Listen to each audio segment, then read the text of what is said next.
Dude, I am so in my hardcore like fighter game era right now, especially with Street Fighter. I don't know what it is, but I realized that I am missing something in my life. And I think what I'm missing is like a skill set. And I went out and I bought one of these suckers, which I'm really excited about. And I saw that Sagat just came out. And I don't know anything about Sagat. So I wanted to take some time just for funsies as I try to work my way through, like, you know, this stuff. Street Fighter's history is massive. I just wanted to listen to like some iterations of Sagat's theme. So mainly just like the first two that pop up. So mainly SF2, SF5, and then I want to check out the official gameplay that I saw drop for SF6. So let's just like kind of crash through these. I'm really curious because I think is he supposed to be like a Muay Thai style fighter? You guys will know more than me because this is not my strong suit. So let's listen to Street Fighter 2 Sagat theme.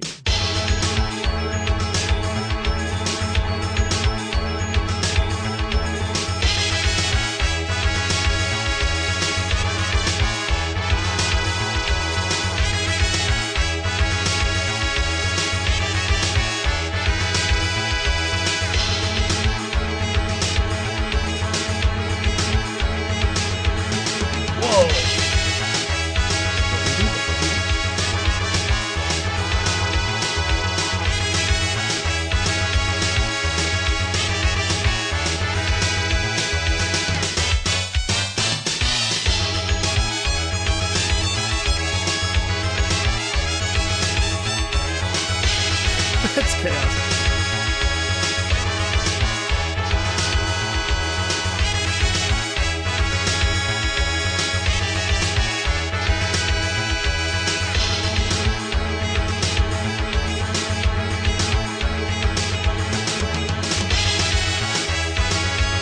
Oh, it's on a loop. Holy shit.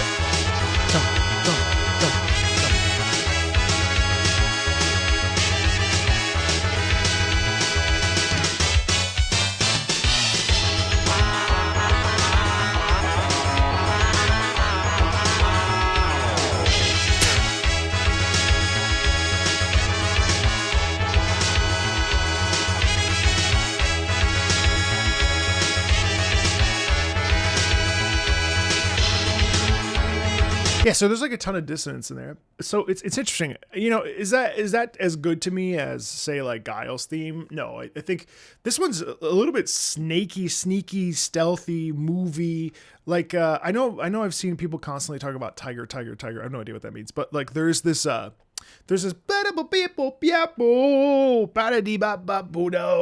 lot of this like sort of like, and I guess that makes sense, right? Because I suppose there's like not a boxer, but there's some sort of like, you know, avoiding getting hit maybe, right? So there's a little bit of that, but also obviously I see what appears to be like a Buddha statue in the back here. And so for me, that's not,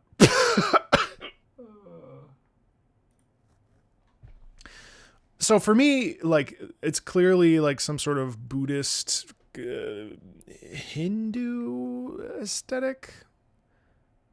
Well, it's a Buddha, regardless. I'm almost positive. So for me, it's pretty cool because, you know, that's the main motif, really. And there is some like sort of sexy, like a little bit of danger in there as well, in like the back half of that. So like about a minute in, and I think, yeah, it's dope. I mean, like, it's just kind of cool. It just like has like a vibe to it. It's a little dangerous, a little bit funky, definitely like microtonal, if you will, whatever the hell that even means. Like there's like a very like a super tight sort of dissonance that I think really leans into it. It's cool. It's not as good as Guile's theme, but it's pretty dope. I want to listen to SF5's version though. Oh, that's cool. So same map. That's actually dope. Ooh, I like this much more. Oh, it's just a remix of the.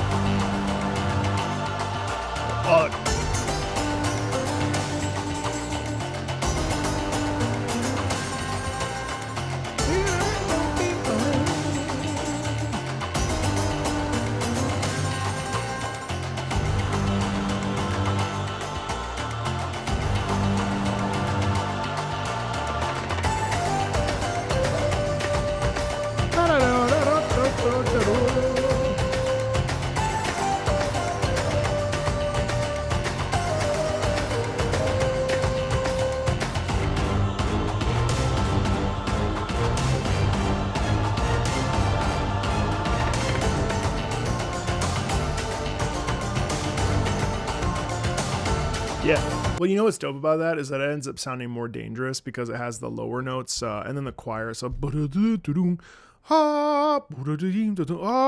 like that's all like really dope because the I guess the bass kind of gives it the. I mean, Sagat looks like he's like 8 feet tall. So like, so adding the height in the bass is pretty cool. And then also what's really interesting is the stress of the chorus is pretty cool this there as well. Cause I think it gives it like a little bit of like scale. It's a fun little piece because the thing is like it doesn't do anything crazy. It's like pretty repetitive, which is still there. Also, again, because we're using like exotic instruments in this case, or like very specific instruments to whatever region this is, and I'm not going to say which one because I don't actually know. That's pretty neat. It gives it like a flair of exoticism, which is actually, if you really want to think about it, exoticism goes like way back, like. I mean, there's a composer. The reason why I think of exoticism is like anybody who's writing for something where they're not from the region that they're writing about musically, that's exoticism. So like you had a bunch of like dudes like Georges Bizet, Giacomo Puccini's writing about America during the gold rush, about Japan. No Italian. He most certainly was never in Japan. Georges Bizet like did not spend a lot of time in the Basque region when he was writing Carmen, which is all about the Basque people. So in this particular case, like it's really cool to get the soundscape of, I mean, if you look at the environment too, like it just makes sense. Like this is a setting that is, you know, super, I mean, it's, you can feel its heat, you can feel the intensity of it. And I guess the music kind of does that too.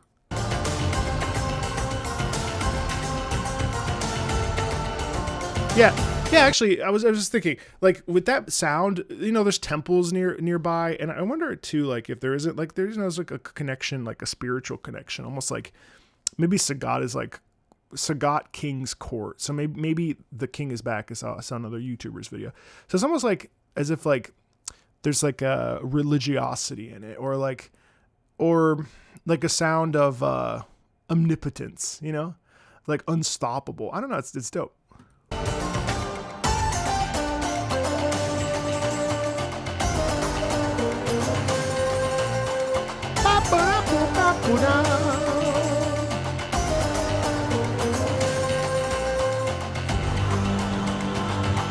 Yeah.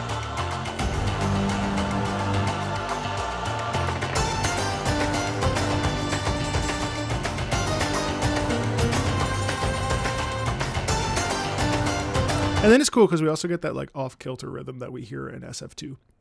This ever so slight, like you can't really pin it down. It's really dope. You can't pin it down. And in SF2's version, it's constantly like the almost like the rhythm is moving. It's like poly rhythm or essentially multi rhythm where it's like kind of out of place. It's such a fascinating thing to hear. And I think here we're getting hints of it, but we're not going full all the way. Balls to the wall with it. But so let's check out SF6. So this is just I think this is just a gameplay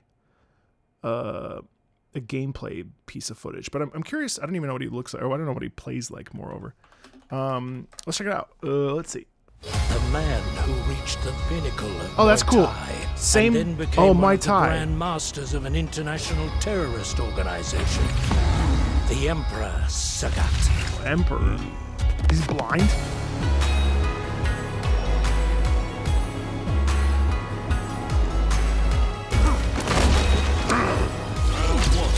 Yeah, he's like 8 feet tall. He's taller than Bison.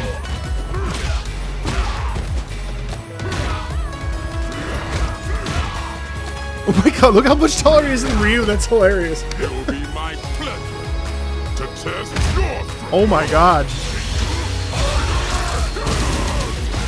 He can reverse?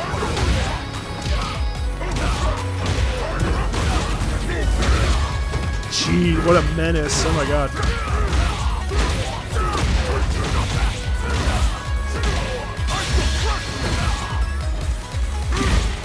The juggle's in the air? Oh my god. I shall fight you until your final breath. Show me your strength. I got you. Look how much taller he is than Bison! You can get that Costume for Bison? That's the... Is that Alpha Strikers? No.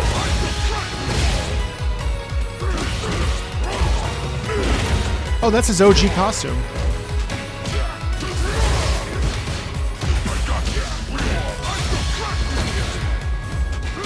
Dude, he's so cool. I wonder if he feels light to play, because he's big. Like, if he's fast and he's big, ooh. Oh my god, what the f... This must be Tiger.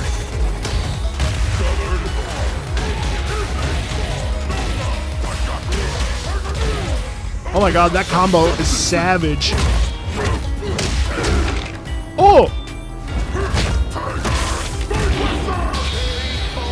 A Tiger... I Thruster? cannot lose. Not to anyone. So you hear it, regardless of... Oh, it's already year 3. Okay, so I'm a little late. Who are these people? But it doesn't matter. Sorry, I'm like really into Street Fighter right now. Hopefully it like stays that way for hours and hours and hours.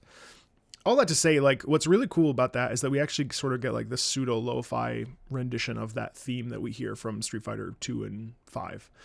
And it just works. I mean, it's a little bit dialed back, so it's a little bit like lacking, I think, in the forward momentum and with the intention.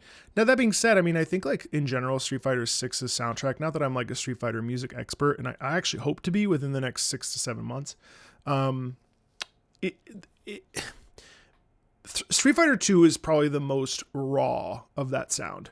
Street Fighter 5, now I didn't hear anything in between, but like Street Fighter 5 takes what Street Fighter 2 did and elevated it and made it more modern and infused it with real instruments, or at least like VSTs that sound like that. So there's a quality in it of like a sort of automatic brutality.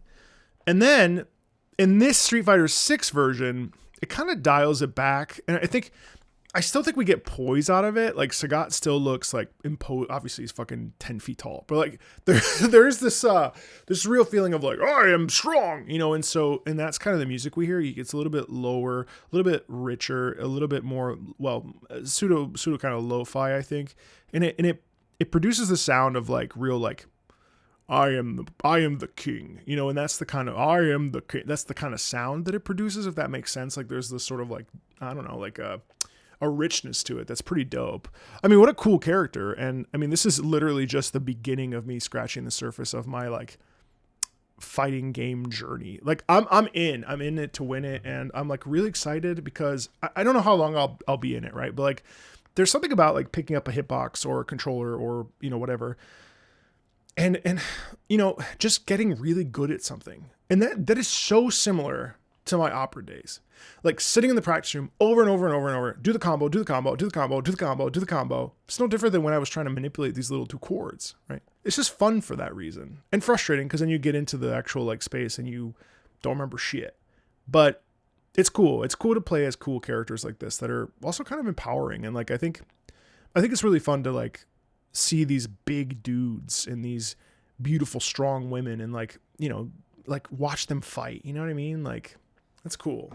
Like Manon is such a beast. Cammy's like little and ferocious, you know, like it's just awesome. And I like how the music accompanies that feeling of like, yeah, you know, it's very, it's not musically violent, but it's very like, boom, baby. You know what I mean? It's got like this, just this like real musical confidence that I think, regardless of whether or not the variations or whatever to your liking, I think it really kind of nails it. So yeah, that's awesome. Thanks a ton, everybody. I'll see you soon. And yeah, we'll definitely be streaming some Street Fighter 6. So I hope to see you on those streams. If you want to support the channel, feel free to check out the links in the about section. Feel free to like, subscribe if you want. Talk to you later. Bye.